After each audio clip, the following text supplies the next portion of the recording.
5,000 subscribers. Oh my god. Thank you so much everyone for enjoying the channel so far. It's been so fantastic seeing everyone's reception, everyone's likes and comments and everything. It's been really, really special. I'm so glad that I'm helping you guys learn Japanese, enjoy Japanese video games. This channel is kind of, like a celebration of both the Japanese language, but also, Japanese video games, or really just video games in general, video games that I love. And so I thought in this video, as a kind of celebration for hitting 5,000 subscribers, I thought I might just go over a little bit of information about me, right? I've never really made a personal video about talking about, who I am, where I've come from, what the hell, why can I speak Japanese, all that kind of stuff. So I just thought, that might be a cool idea as kind of a yay 5,000 subscribers video. So for me, learning Japanese and eventually moving to Japan was one of the most kind of fundamentally important ideas that I've ever made in my entire life. It really drastically changed every single thing about my life for the better. So I come from Australia, and growing up in Australia, I had kind of ups and downs. I wasn't too happy with where I was. Life wasn't necessarily where I wanted to go for the rest of my life, and I was the kind of guy who was always wondering, like, what do I want to do, what do I want to do, what do I want to do, always stressing and kind of trying to figure out what is it that I want to do with my life. And ever since I was a kid, I always had a fascination and love for Japan. And I don't mean like in the kind of weeb sense, although I guess you could call it that now, but when I was younger, it was more just like all of my favorite things just happened to be from Japan, right? I didn't know that it was from this country called Japan. They just were my favorite things growing up. And then later, as I grew up, I kind of realized, holy crap, all of these things, every single thing that I like about life, they're all from Japan. And that's when I kind of was awakened to, hang on a second, maybe this country might be a really cool country. And so growing up, I was a huge fan of, like Final Fantasy is obviously the real big one, but I was also, really into Dragon Ball. I used to always record the anime on Cheese TV. I used to always record it on the VHS tape, and every morning, I'd wake up and get ready to watch it. And even before that, my favorite cartoon growing up was also Teenage Mutant Ninja Turtles. And so while that wasn't made in Japan, it's very much, set and based around, Japanese culture, right? You've got these turtles that have been trained to be ninjas, and you've got the whole Japanese thing. So my whole life, even my favorite food growing up was sushi. Like, what kind of kid was favorite food was sushi? No kid I knew liked sushi. They was like, ugh, gross, right? But for some reason, I don't know why, it was my favorite food.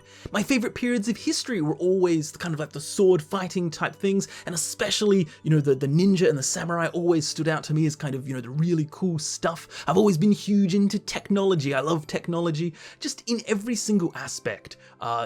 Japan has always had a connection in my life ever since growing up, right? For the very, very early 5 years old, it's always been something that I've liked, even if I didn't know that Japan was the country where it all came from. And so in my process of trying to figure out what it is that I want to do with my life, I was kind of conflicted with this love for Japan and also the feeling that I had to be responsible and do the right thing, right? So I was always like, no, that's all fantasy. I can't focus on that. That's what I love, but I can't focus on that. I need to focus on the responsible thing. So I spent a whole bunch of time trying to be like a psychologist and even a game designer, like concept art and stuff. And none of it really clicked. None of it made me happy. And I couldn't really see a clear future for me. I couldn't see somewhere that I wanted to be, a year from now, or even 5 years or 10 years. I just couldn't see that future. And in that process, I just broke out and I said, no, screw it. I don't care anymore. Let's just do it. Let's go to Japan. Let's find out if it's a fantasy land or not. And so this was in around about 2010, I believe. So about 10 plus years ago. I just broke and I just said, I've had enough of playing the what if game. Let's just go to Japan. Let's see what it's like. And it was the best freaking decision I've ever made in my entire life. It was really fantastic. So at the time, I was living with a bunch of friends, and they actually decided to join me on my spontaneous decision to go to Japan. So I was planning on only going by myself, but I actually had friends that really liked the idea, and so they also came along too. And so it ended up being just this really safe, fun, and easy kind of entry into Japan. And so my initial plan was to spend something like 2 to 3 weeks or something. in Japan. I think I was going to spend about 1 week in Tokyo and 1 week in Kyoto. That was my plan, right? So I did lots of research and I was like, okay, let's just do 1 week in Tokyo, so the more city, and 1 week in Kyoto, the more traditional, right? And so I arrived in Tokyo, and it was, big and exciting, going in Narita Airport and then going through the train and having the wonderful bento pork katsu sandwich and everything.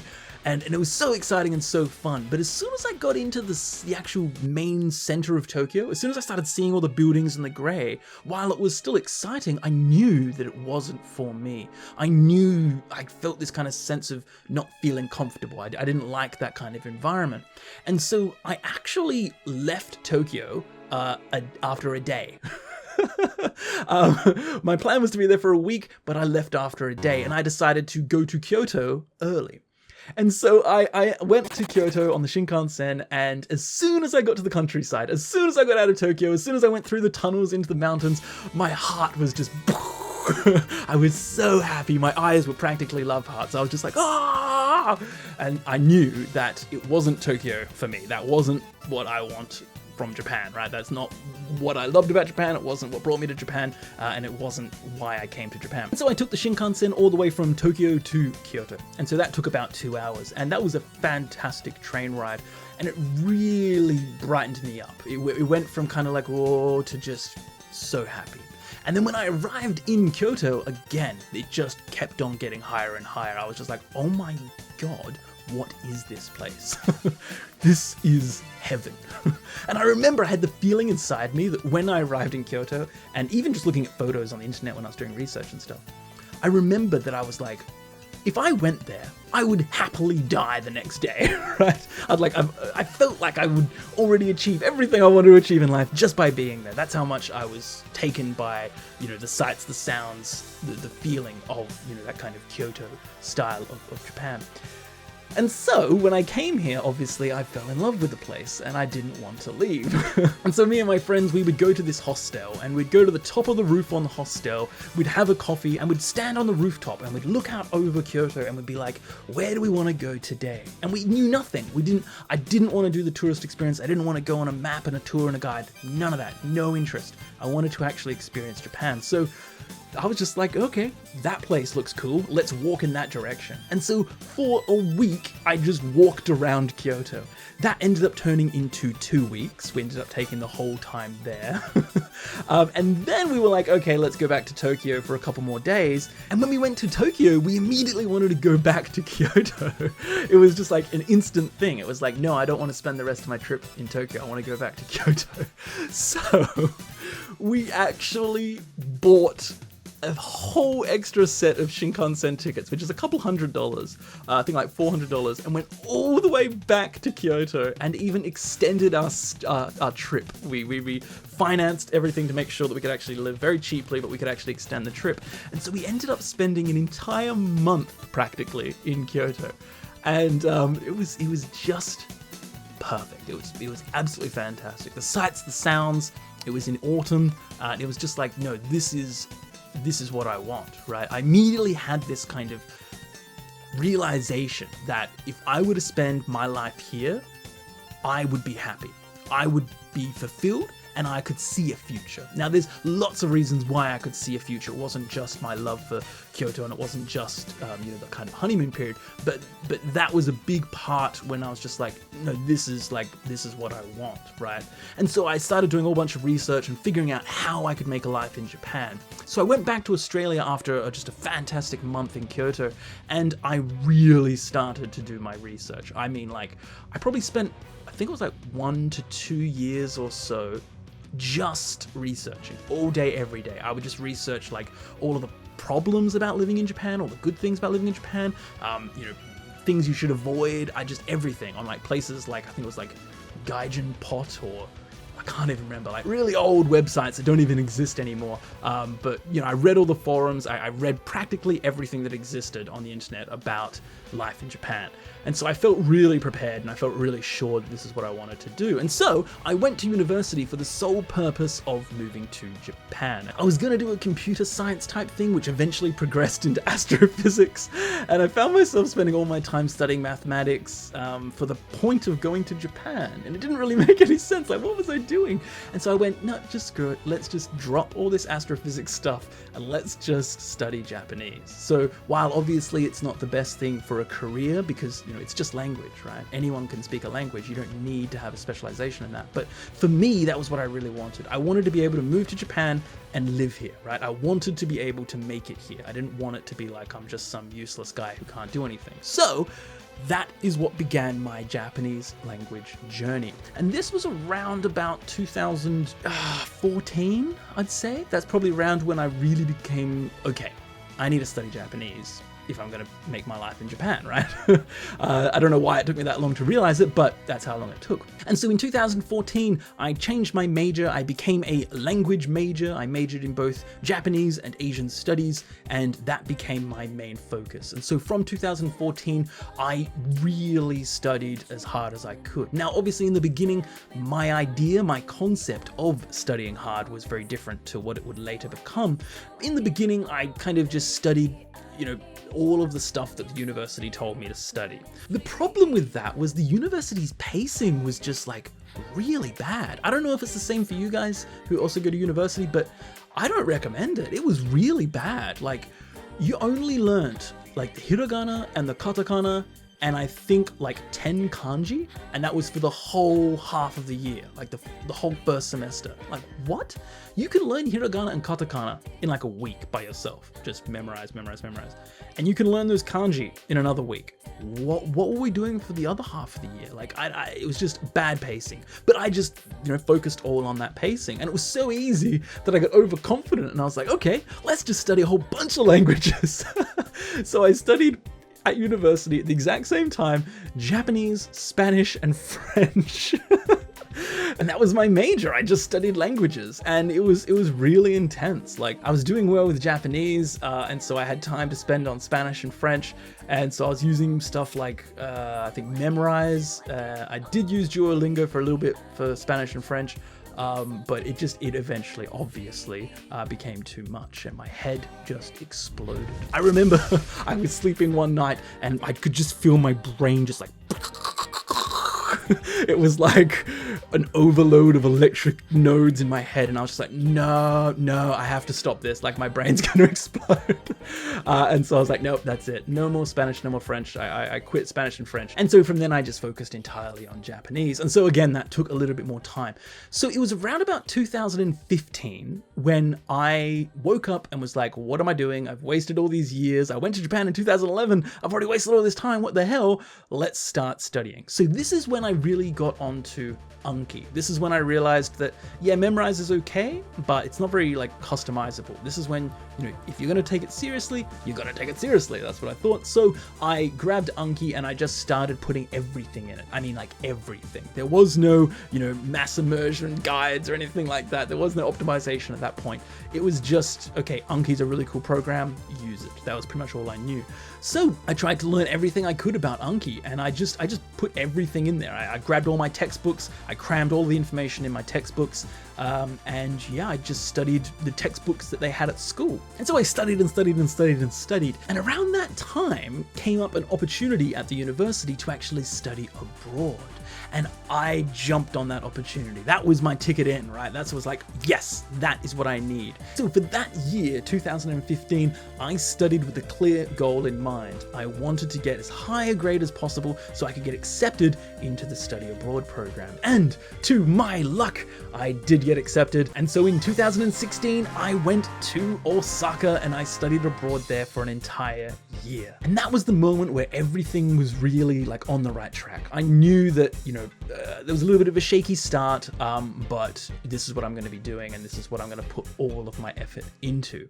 And so, unlike most other people who do study abroad, I was a little bit more reclusive. I was friendly. I made some friends, just hanging out at places where other people hang out, but I wasn't super social.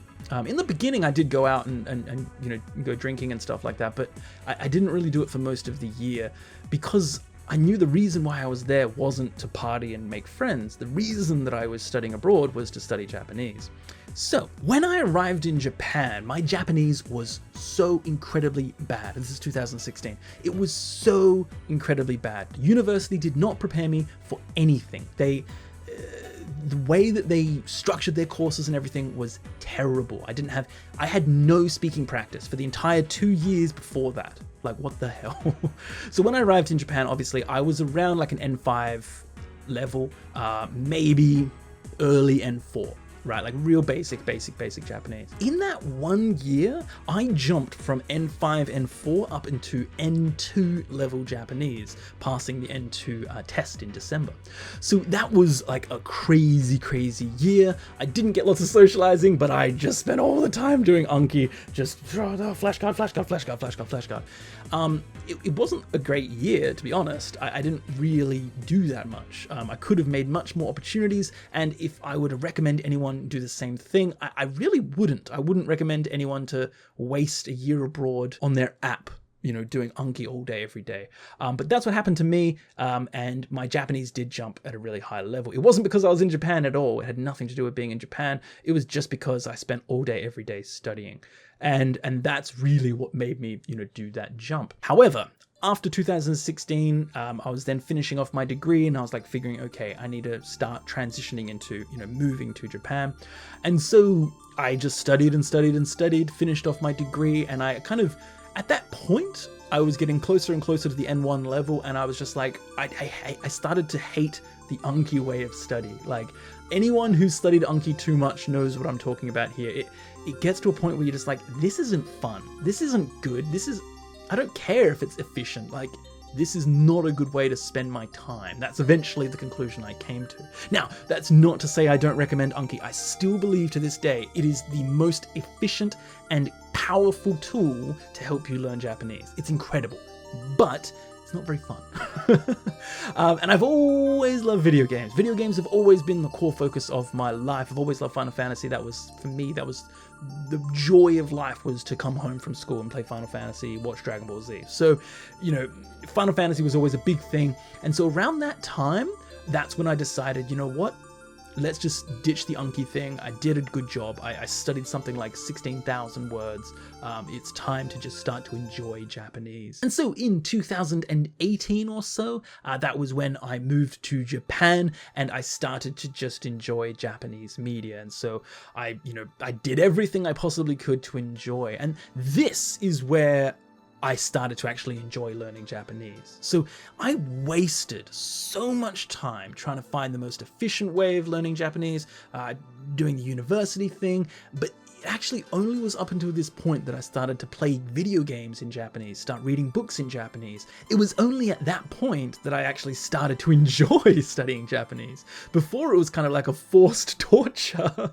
And so I just completely ditched the Anki and went full on into the video games. When I was studying abroad in Japan, I bought a Japanese 3DS, and with the 3DS, I also bought a kanji game, which I'm showing you on the screen right now. And this was a freaking amazing kanji game, like fantastic. It's based for Japanese children to learn the kanken, which is the Japanese kanji certification test, right? Like, all students in Japan study for this kanken test, right? And so in this video game, you can actually study how to write kanji. And so that's what I did. I studied up until about the 6th level. There are 10 levels, 10 being the bottom. So I studied up to about the 6th level. So this is around about the same level that, you know, people in 5th grade were at in Japan. And according to Wikipedia, the pass rate for this level is 80%. So 80% of Japanese people can do this level. Now, most Japanese people kind of stop around about level 2. Okay, that's the general place where you stop. That's what can get you into jobs and things like that.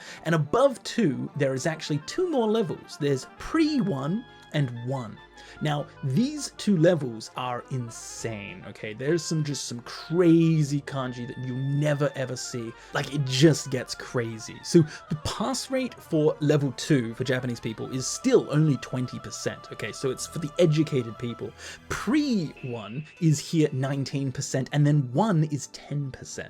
So, you know, only the most elite smart people get to the point of being level 1. But this game has all of it. It has all of that to study in the game, and you can write your kanji, you can practice it, you get daily reviews. It's just a fantastic video game for learning the kanken. Now, I wasn't going to do the kanken. For me, this was kind of like, all right, I want to get some writing practice, so let's do that. And so I got to around about level 6 or 5 or something like that. And it was fun. It was fun, and it was addictive, you know, doing it every single day. And it definitely helped me with my stroke order. And that's one thing that I would really recommend everyone do, is just get a basic understanding of stroke order in Japanese. Now, you don't have to play this game.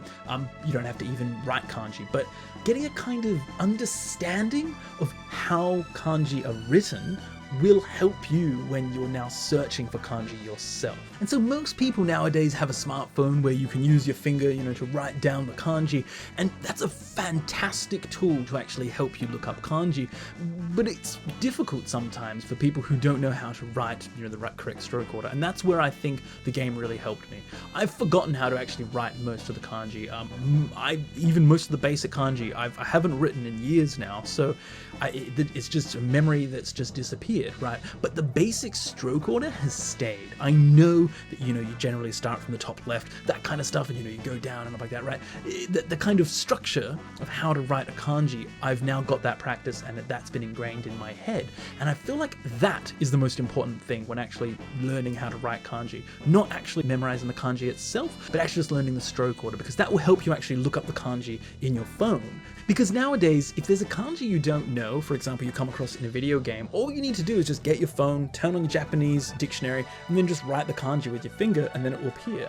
Now, if you learn kind of just basic stroke order rules, you will be able to get the right kanji, like, in just 1 or 2 goes. For me, almost every single time I write a kanji, even if it's a really high level one that I haven't seen before, if I write it with my finger, almost 100% of the time it will show the right one that I've been looking for.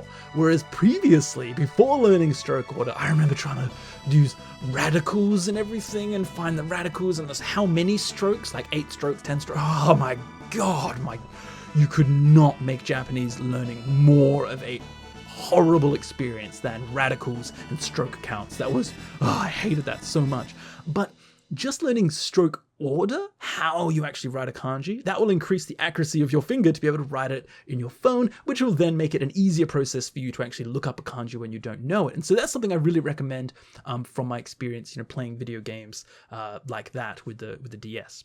And then I started to progress into, you know, more traditional JRPGs, right? The reason why I, you know, in the first place, why I had such a strong love for Japan. So I started to relive all of those moments. And so Final Fantasy VII, Final Fantasy VIII, Final Fantasy IX, Final Fantasy X, you know, and even reading, you know, Dragon Ball, the manga in Japanese, and doing things like that. And that was when I really started to improve my Japanese. It wasn't until that point that I felt like I had like functional Japanese. I had like, before that, I just had words that I'd crammed into my head. When I actually started reading Japanese, whether it's in video games, manga, or novels, that was when I actually started to really progress.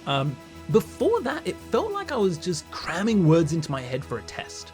It wasn't actually functional, real Japanese.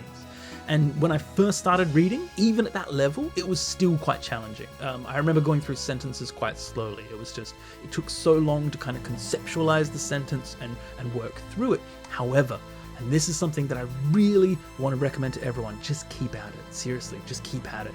Even if you're at a lower level, it's going to take longer, but just keep at it, okay? Because if you enjoy it and you keep it up, you're going to make those gains. You're going to make that progress. It's just a matter of fact. Because, like, for me, I remember my first novel, I think I read Higashi no Keigo's Byakuya. And that was a messed up novel. It was messed up. It was kind of a detective one. And it was interesting, but I didn't like the ending. But anyway, I read it in Japanese, and it took me, I think, like a year just to go through it, right? It took me a long time. That was my first ever novel. But after that, my next novel, which I believe was Arslan Senki, and actually I was reading Game of Thrones in Japanese at the same time. Those I just did like so quickly, because by the time you get through your first novel, you're now so familiar with the speed of reading Japanese that you can now start to, read quite quickly. And the same story for, Final Fantasy. When I first played the game Final Fantasy VII, it was very difficult. There were no HD remakes, so it was just it was quite stressful. It was like, I got to read all the, really blurry text and what is that kanji? I don't know. It was, really kind of crazy experience. But then after going through that process, I'd already seen that stuff, right? When I played Final Fantasy VIII, it was like, I already seen that before and it was easy. And then I finished the whole game in like, not much time at all. So that's one thing that I really learned from learning Japanese, is that you just got to keep at it, right?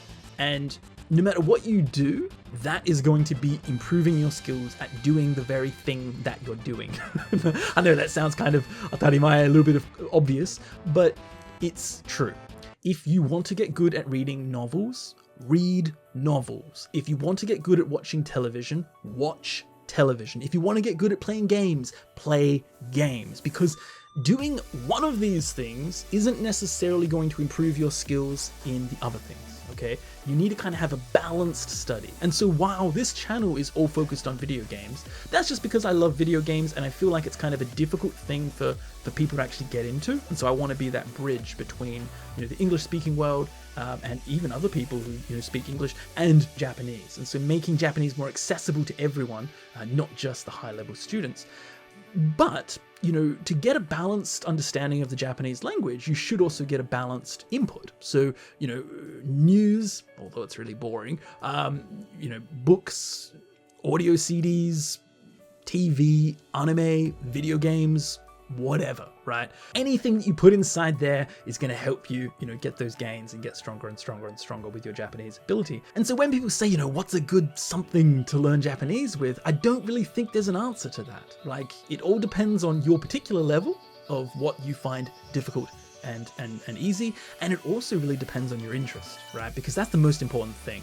If you don't care at all about Dragon Quest IX, then I wouldn't be able to recommend that that's a good game to learn Japanese with. For me, however, I freaking love that game, and I remember almost every single word that I learnt in that game. Like, Tenshi will never go away, because I always picture that. It was the first time I came across that word. And so, you just got to find what you love, and then just do that in Japanese. And that is how you get, into a higher level of Japanese understanding. And so for me, like, I still come across new words, okay? I studied 16,000 words in Anki, okay? I got to that number. That was when I quit, when I got to 16,000. Yet I still come across new words every single day. What does that say?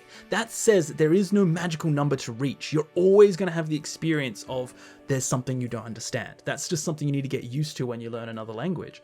So instead of waiting to get to that magical number, find a level that you can get comfortable at to allow you to then approach the things that you love, right? And for some people, that's an N3 level. For some people, that's an N4 level. For some people, maybe it's N50 level, thanks to my videos, hopefully, that you can just, enjoy the Japanese until you get to the point where it becomes really familiar.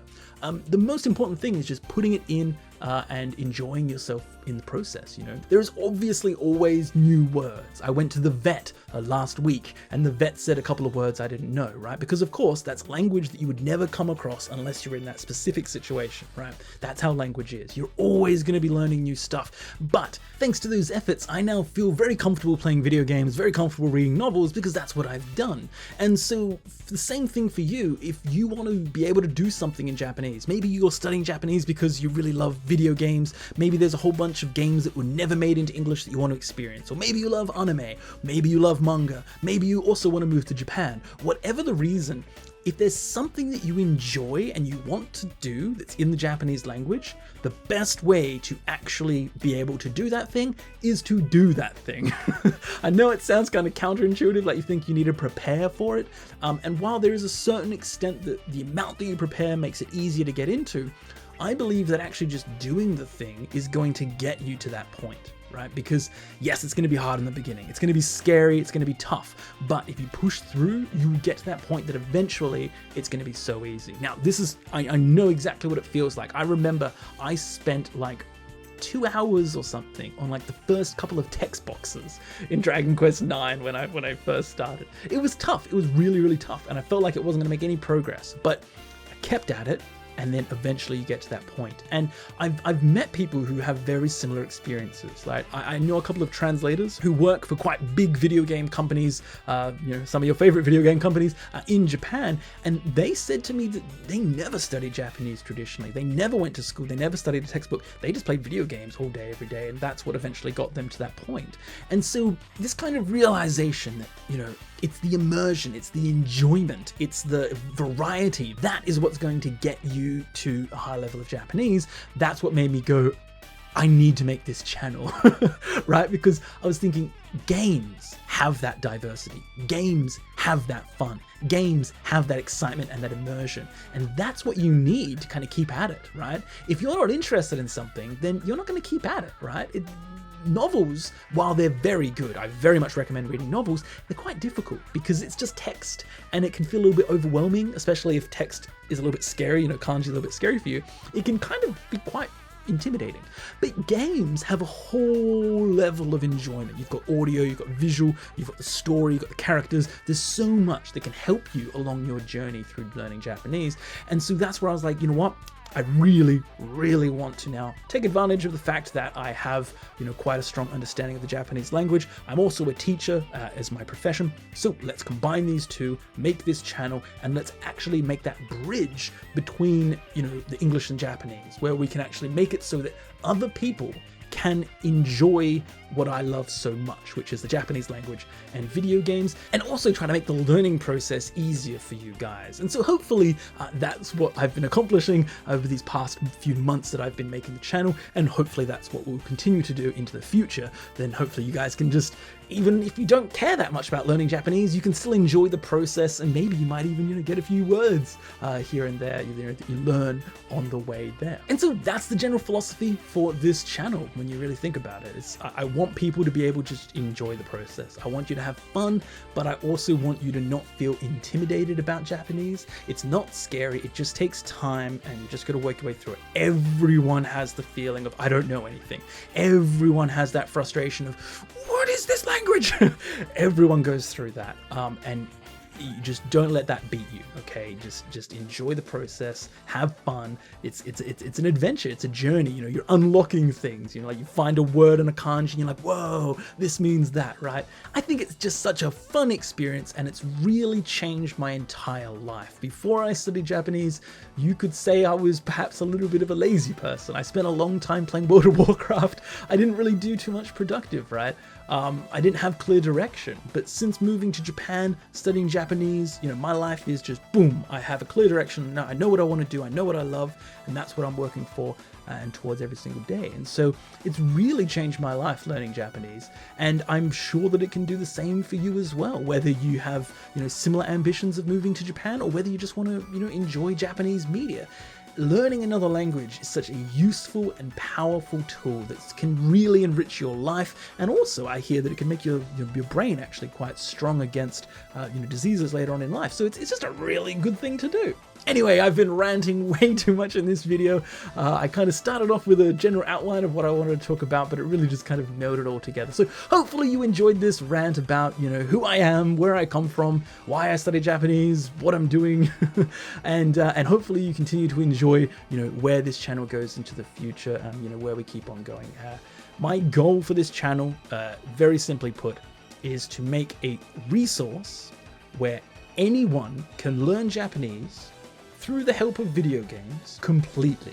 So even if you're at the very lowest level, you know nothing, hopefully through my videos, eventually if you watch them, you will actually get to that point where you can get to that point of actually playing games yourself. At least when I was studying and when I was looking around at other channels, there wasn't really too much out there that did that, right? There wasn't really too much that was like, just with this, you can actually get to that point of playing games yourself. And so that's really what I want to do. I want to provide a channel where you can, experience that growth. You can, enjoy the love of, video games. You can even just have fun with the translation of video games, right? As we go through. And so that's really what I want to make. I want to make a place where just anyone can learn Japanese, anyone can have fun, or even if you don't mind about Japanese learning, maybe you just enjoy learning learning about the, the translation differences, or maybe, it's a place where you just want to experience games you couldn't otherwise experience because it's only in Japanese and not in English. My goal for the future is to make this channel that kind of love letter, that celebration of the Japanese language and video games. So thank you very much for listening to my rant again. Sorry for being long. It seems every single video I make is so long. I'm so sorry. I do apologize. I hope you enjoy